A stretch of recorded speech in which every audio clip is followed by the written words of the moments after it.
सलामती कौंसिल में क्या कुछ हुआ। अमेरिका ने एक बार फिर गजा में जंग बंदी से मुतल्लिक वीटो कर दिया। इस सिलसिले में एनएन न्यूज़ को मिली तफसीलात के मुताबिक काउंसिल में अमेरिका की नुमाइंदा ने कहा कि हमास को फौरी तौर पर हथियार डालने चाहिए और कैदियों को रिहा करना चाहिए। वहीं अमेरिका ने जुमेरात को अक़वाम मुत्तहिदा की सलामती कौंसिल में अपने वीटो के हक का इस्तेमाल करते हुए उस करारदाद को मुस्तरद कर दिया जिसमें गजा में जंग बंदी, इमदाद की फराहमी और कैदियों की रिहाई का मुतालबा किया गया था। सलामती कौंसिल में अमेरिका की नुमाइंदा ने गजा की जंग खत्म करने के लिए नई करारदाद की मुखालफत करते हुए कहा कि इसराइल और हमास बराबर नहीं समझा जा सकता। उन्होंने कहा कि हमास को फौरी तौर पर हथियार डालने चाहिए और कैदियों को रिहा करना चाहिए। की नुमाइंदा ने मजीद कहा कि अमेरिका अपने शराकतदारों के साथ मिलकर इस भयानक तनाज़ा को ख़त्म करने के लिए काम जारी रखे हुए हैं। ये करारदाद जिसे सलामती कौंसिल के कुल 15 अराकीन में से 10 मुंतखब अराकीन ने तैयार किया था, इसमें हमास और दीगर ग्रोहों के कब्जे में मौजूद तमाम कैदियों को फौरी और गैर मशरूत रिहाई का भी मुतालबा शामिल था। इस करारदाद को 14 अराकीन की हिमायत हासिल हुई। ये छठी मरतबा है कि अमेरिका ने तकरीबन 2 बरस से जारी गजा की जंग के मामले पर सलामती कौंसिल में वीटो का इस्तेमाल किया। एक यूरोपीय सफारतकार ने कहा कि अमेरिका के लिए कुछ न करना ज्यादा आसान होगा क्योंकि इन्हें अपनी पोजीशन 14 अराकीन और आलमी राय आमा के सामने वाजा नहीं करनी पड़ेगी। सफारतकार का मजीद कहना था कि इससे फलस्तीनियों को जमीनी तौर पर बहुत ज्यादा फायदा नहीं मिलता, लेकिन कम से कम हम ये दिखा रहे हैं कि हम कोशिश कर रहे हैं। अमेरिका वीटो ने इससे कबल भी सलामती कौंसिल के बाकी 14 अराकीन को मुश्तिल किया था जो इसराइल पर दबाव डालने में नाकामी पर बढ़ती हुई मायूसी का इजहार करते हैं ताकि गजा के शहरों की मुश्किलात का खात्मा किया जा सके।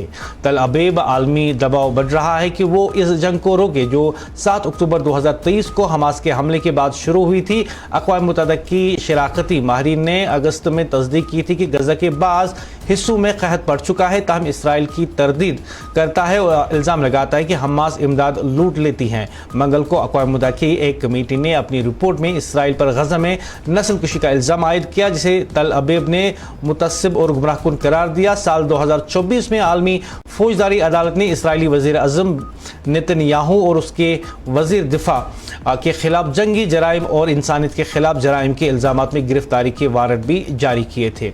जो इस वक्त सूरत हाल बनी हुई है वो ये है कि अमेरिका नहीं चाहता है कि गजा में जंग बंदी हो, लेकिन दूसरी तरफ जो हम बैनुल अक़वामी सतह पे मीडिया रिपोर्ट्स देखते हैं उनमें वाज़ेह तौर से दिखाया जाता है कि जो इसराइल है उसकी अफवाज जो है वो जंगी जराइम की मुर्तकिब हो चुकी हैं और कर भी रही हैं, और जो वहाँ की फ़ौज हैं वो अपना असला, गोला बारूद, गोलियाँ जो हैं छोटे बच्चे और ख़वातीन पर इस्तेमाल करते हैं।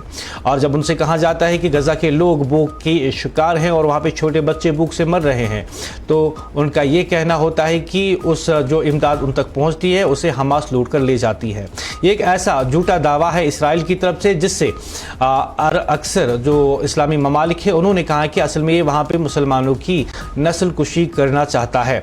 अब इस हवाले से जो खबर सामने आ रही है कि अब अमेरिका में को इस बात में क्यों दिलचस्पी है कि वहाँ पे जो है जंग बंदी नहीं होनी चाहिए, क्योंकि सीधी सी बात है कि उससे इसराइल ने कहा होगा कि जब तक हम वहाँ पे मुसलमानों की नस्ल कुशी ना करें, आप इसमें मुदाखलत ना करें, और अगर अक़वाम मुत्तहिदा में कोई करारदाद जंग बंदी के हवाले से आती है तो आप उसको वीटो कर दें। क्योंकि जो हम आलमी सतह पे देखते हैं कि पॉलिटिक्स किस तरीके से चेंज हो रही है, उस बारे में आपको ये भी बता दें कि अमेरिका की पोजीशन, अमेरिका की नुमाइंदा ने इस करारदाद की मुखालफत की जिसमें गजा में जंग बंदी और कैदियों की रिहाई का मुतालबा किया गया था। अमेरिका का इस्तिलाल है कि इसराइल और हमास को बराबर नहीं समझा जा सकता और हमास को फौरी हथियार डालने चाहिए। बैनुल अक़वामी रद्द-ए-अमल इसमें क्या है, करारदाद को 14 अराकीन की हिमायत हासिल थी, लेकिन अमेरिका के वीटो ने इसे नाकाम बना दिया। यूरोपीय सफारतकार ने अमेरिका की पुरानी पॉलिसी को तनकीद का निशाना बनाया और कहा कि अमेरिका को अपनी पोजीशन वाज़ा नहीं करनी पड़ती। बाकी सलामती कौंसिल के अराकीन में मायूसी बढ़ रही है क्योंकि ये इसराइल पर दबाव डालने में नाकाम हो रही है। अगर पस मंज़र की बात करें तो गजा में जारी कशीदगी और जंगी हालात जो 2023 में हमास के हमले के बाद शुरू हुई थी, आलमी सतह पर तवज्जो हासिल कर रही हैं। अक़वाम मुत्तहिदा की रिपोर्ट्स में गजा के हालात को अबतर करार दिया गया, जबकि इसराइल ने उन इल्ज़ामात को मुस्तरद कर दिया। अमेरिका की खारजा पॉलिसी में शामिल क्या है, बता दें कि अमेरिका की जंग और अमन से मुतल्लिक पॉलिसियाँ अक्सर इसकी आलमी शराकतदारी और वफादात से मुतासिर होती हैं, जिस पर मुख्तलिफ मौक़ा पर तनकीद की जाती रही। ये तज़िया इस बात की भी निशानदी कर सकता है कि अमेरिका किस तरह मखसूस मफादात के तहत बैनुल-अक़वामी करारदादों पर असरअंदाज होता है और ये फ़लस्तीनी मसले समेत दीगर आलमी मसाइल के हल में रुकावट बन सकता है। यानी कुल मिलाकर बात यह है कि जिस तरीके से अमेरिका इस बात की मुखालफत कर रहा है कि गाज़ा में जंगबंदी नहीं होनी चाहिए, हालांकि अमेरिका दीगर ममालिक से बेहतर जानता है कि इसराइल इस वक्त गाज़ा में क्या कर रहा है। यही कर रहा है कि वहाँ रिहायशी मकानों पर बमबारी कर रहा है, वहाँ पे ख़वातीन और बच्चों को अपनी दहशतगर्दी का निशाना बना रहा है।